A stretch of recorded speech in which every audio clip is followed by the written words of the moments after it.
அங்கப்பநாயக்கன் street பக்கத்தில் இருக்கிற இஃப்தார் snacks famous. அந்த மாதிரி ஹாய் அபிநாயக்கன் ஸ்ட்ரீட். குட்டி விளாக் சீரீஸ்க்கு உங்களை அன்புடன் வரவேற்கிறேன். இந்த குட்டி விளாக் நம்ம பார்த்துக்கோங்க.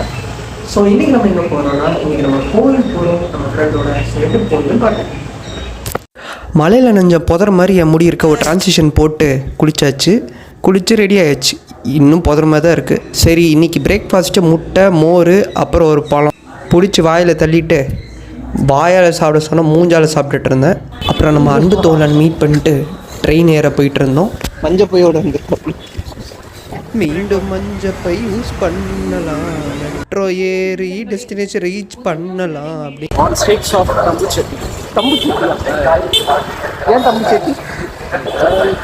அப்புறம் 2 கிலோமீட்டர்னு ஒரு வழியாக கோயிலுக்கு கூப்பிட்டு வந்துட்டான். கோயில் ரொம்ப அமைதியாக சாந்தமாக இருந்துச்சு. இந்த நீ ஓப்பன் பண்ணுற அழகு. போனஸ் அ கிறிஸ்டியன், இந்த மாதிரி கோயில் வர்றது எனக்கு ரொம்ப பிடிக்கும். ரொம்ப டிவைனாக இருக்கும். So the whole day I enjoyed and explore. So yeah, it's beautiful. கோயில் போயிட்டு அதை சொல்கிறேன். நீ கட் பண்ணு நீ கரெக்டாக ரோடு கிராஸ் பண்ணும்போது எடுக்க சொல்லு. கோயில் போயிட்டு வந்தாச்சு. காளிகாம்பாள் கோவில் ரொம்ப ஃபேமஸ். அங்கே தான் வந்தோம். சாமி அந்த கோவில் போயிட்டு வந்ததுக்கப்புறம் அந்த சன்செட்டும் ரொம்ப சூப்பராக இருந்துச்சு. அப்புறம் அவங்க சாட் கடை போய் சாப்பிட்டோம். ஒன்று எடுக்கவே இல்லைடா, பாடி சோடா இப்போ பண்ண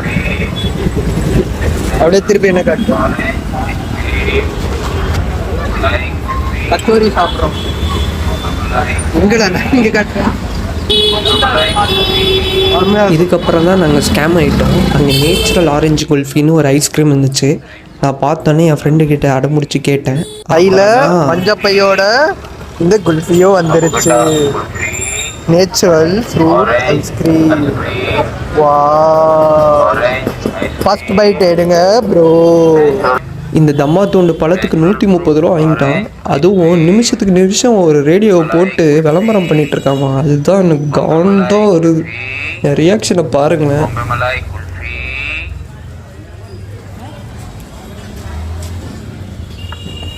மிராண்டாவை மூக்கில் போட்டு அடித்த மாதிரி இருக்கு. நல்ல வேலை, என் ஃப்ரெண்டுகிட்ட தர்ம அடி வாங்க இருந்தேன். ஆனால் அவன் பெரிய மனசு பண்ணி மன்னிச்சிட்டான். இருந்தாலும் அவனை சமாதானப்படுத்தி வீட்டுக்கு கொண்டு போகிறக்குள்ளே உயிர் போயிடுச்சு. ஆஃப் பண்ணுறதுக்கு முன்னாடி இன்றைக்கி நான் நோட்டீஸ் பண்ண ஒரு அழகான விஷயத்த உங்கள்கிட்ட சொல்லான்னு இருக்கேன். இன்றைக்கி நான் போக வேண்டிய டெஸ்டினேஷன் என்னமோ கோவில் தான். ஆனால் போகிற வழியெல்லாம் நிறைய இஸ்லாமிய நண்பர்களை பார்த்தேன். மெட்ரோவில் ஜபம் செய்கிற ஒரு கிறிஸ்தவரை பார்த்தேன். நான் ஒரு கிறிஸ்தவனாக இருந்தாலும் என் நண்பன் கூப்பிட்ட அப்புறம் கோவிலுக்கு வந்தேன். இது எங்களோட அருமையான நட்பு.